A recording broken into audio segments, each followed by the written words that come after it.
Hey family, you just reached the Talk with T. If this is your first time, welcome. But if you've been here before, then welcome back. It's a pleasure to hang out with you. Let me ask a real quick question, okay? Have you ever felt overwhelmed by life struggles? If you have, I want you to watch this video to the end, okay? This video might not be for everybody, but it's for somebody. Tonight, what we're going to talk about is how to have faith through the hardest of times. Well, what's faith, T? I'm glad you asked. According to Hebrews 11:1, it says that now faith is the substance of things hoped for with the evidence of things not seen. So when we think of the word substance, substance is something tangible, it's something solid, it's something I can hold on to. But when we think about the evidence is the proof. So we're saying it with faith, within faith, is now faith is the substance of things hoped for with the evidence of things not seen. So how do you still hope for something that you can't see? You're losing the hope, for one, because doors have been closed in your face. You've heard no so many times. You have been disappointed and let down. You've been in trouble. You either in trouble, coming out of trouble, or headed to trouble.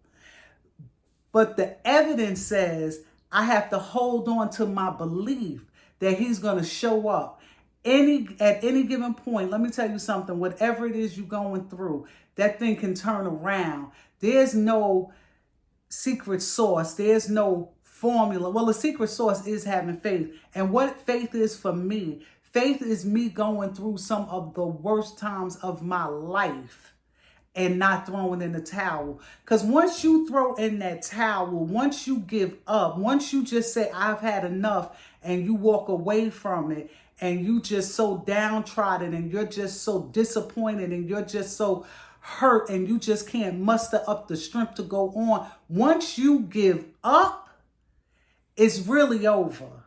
So faith is holding on to the outcome that you want to happen, even while you're going through all the stress of this situation. So situations are different. There's no cookie cutter trial and tribulations for us, okay? Everybody goes through something different. And then at the same time, some of the stuff we go through, it's the same. So I want to use me for an example. I've been working on my job for 14 years. And before I got this job, I was temping in New York, right? And so this temp agency, they just started letting us go for the craziest of things. But while I was there, let me double back, because actually before I got my job, I'm a caseworker at Hudson County Welfare, for those that don't know. So before I got the job, I kept saying I wanted to work there because I want to be of service and I want to help, okay? So they started laying people off. But one day I go on Facebook and I see one of my Facebook friends, they posted that welfare was hiring. So at this job, they wouldn't even allow you to print anything. They were real strict. But one of my coworkers, I told her, I said, Viv, what am I going to do? She was like, I'm going to tell everybody to hold their prints, because we had to print out documents and stuff for work, but you couldn't print nothing personal. So she was like, okay, I'm going to tell. She said, hold your prints. I got to print my report, which she did like twice a day. So I was able to print the application, filled it out. How about that application was due the next day? There was a post office across the street. I run across the street. I overnight the application. Now, this is a civil service job. Anybody work civil service? No, it takes time. Baby, what was I doing waiting for that job to come? There were moments when I was losing it. There were moments when I wanted to just give up, but I knew that's where I wanted to work. So waiting for the job, I ended up temping, getting more temp assignments. So this way I'm not broke, you know what I'm saying? But I knew I wanted that job. I knew that's where I wanted to be, because again, I wanted to help people. So I had to hold on to something without the evidence. The evidence is I don't see the door open. It just looked like this door is just closed. The evidence is I don't see the yes.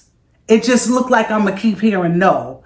The evidence is that I got to stay in this feeling of disappointment because it don't seem like anything is working out. Well, beloved, I just want to let you know, I held on to a little bit of faith, because scripture says, if you have faith the size of a mustard seed, that's all you need, is a little bit. I held on to a little bit of faith and I did some things in the interim, okay? So there might be some things. It was even like I was waiting for that job. And where I lived at the time, my landlord, he owned 3 houses, right? And then he owned an apartment building around the corner that he had just renovated. I went to him and said, let me clean these apartments for you. So you got to get innovative when you're waiting for that thing to turn around, whatever your thing is, okay? Whatever your thing is, because like I said, we go through different things and none of us are going through the same thing at the same time, but it could be, you know, coming out of it, and then I come out of it to encourage you. So there's been a lot during my faith walk that I overcame. There's been a lot that I had to hold on to and just pray daily. So that's one of the key things. When you are going through and you got to hold on to that faith during these hard times, life is unexpected. People like to say life is short. I like to say life is unexpected. Life is really unexpected. We don't never know what tomorrow is going to bring, but we have to remain strong and be of good courage. Always remembering that Christ said, I will be with you to the end of time. He also let us know that don't be dismayed. Fear not. Fear not is in the Bible 365 times. I like to say that's in the Bible for me to quote it every day of the year, every day of the week, every month, and every day of the year, because life is going to come up. Problems are going to show up. I wish there was like a magic wand for all the people that I loved and cared about. And even for myself, when I go through, I could just be like, whoo, and it's over. But that's not how it worked. That's not how any of this worked. But what I do know work, I do know having a conversation with the Father, being transparent with him, just letting him know, listen, God, because this is me with him. I can't give you that deep ecclesiastical prayer. When I go to God like this. God, listen, I'm struggling. I'm going through X, Y, and Z. And I try to listen for instruction, okay? I try to listen for him to let me know what to do.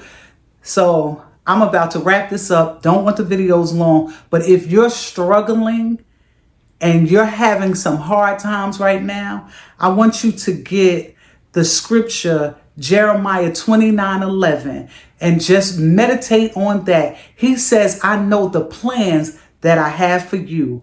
Plans to prosper you and not to harm you. Plans to see you to an expected end. So God, even in the hardest of things that we don't understand, why am I going through this? Why do I keep hearing no? Why am I being turned down for the loan? Why am I being turned down for the job? Why am I being turned down for this? Why can't I have that? I want to be doing what I see other people doing. I want to enjoy life, but why can't I? Why can't I? If you hold on to that mustard seed faith, you're expected in. Your expected end, I promise you, will show up. All you have to do is believe. Hold on to his unchanging hand. I'm trying to tell you something good. Listen to me. Like I said, this video ain't for everybody, but it's most certainly for somebody. I'm going to end it now. Just hold on to that faith. Things are going to turn around. Your expected end is near. And in the meantime and in between time, you just stay encouraged. I may the Lord watch between me and thee while we're absent one from another.